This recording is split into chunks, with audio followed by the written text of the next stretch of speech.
Kiana, siguro malaking bagay din yun. Kasi for me, ako may connection talaga kay Ate Kim and alam ko kailan niya ako gagamitin and lagi lang ako ready doon.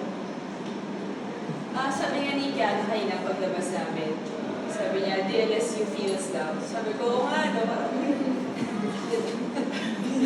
Green heart.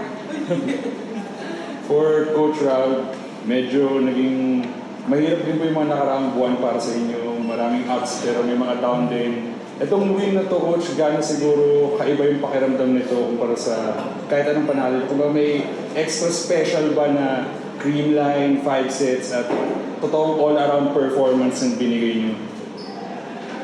Yun nga, feeling namin, ano lang naman talaga siya, bunga lang siya ng paghihirap. May mga big games kaming hindi nakapag-deliver. So happy kami na at least kahit pa paano nagkasabay-sabay this game.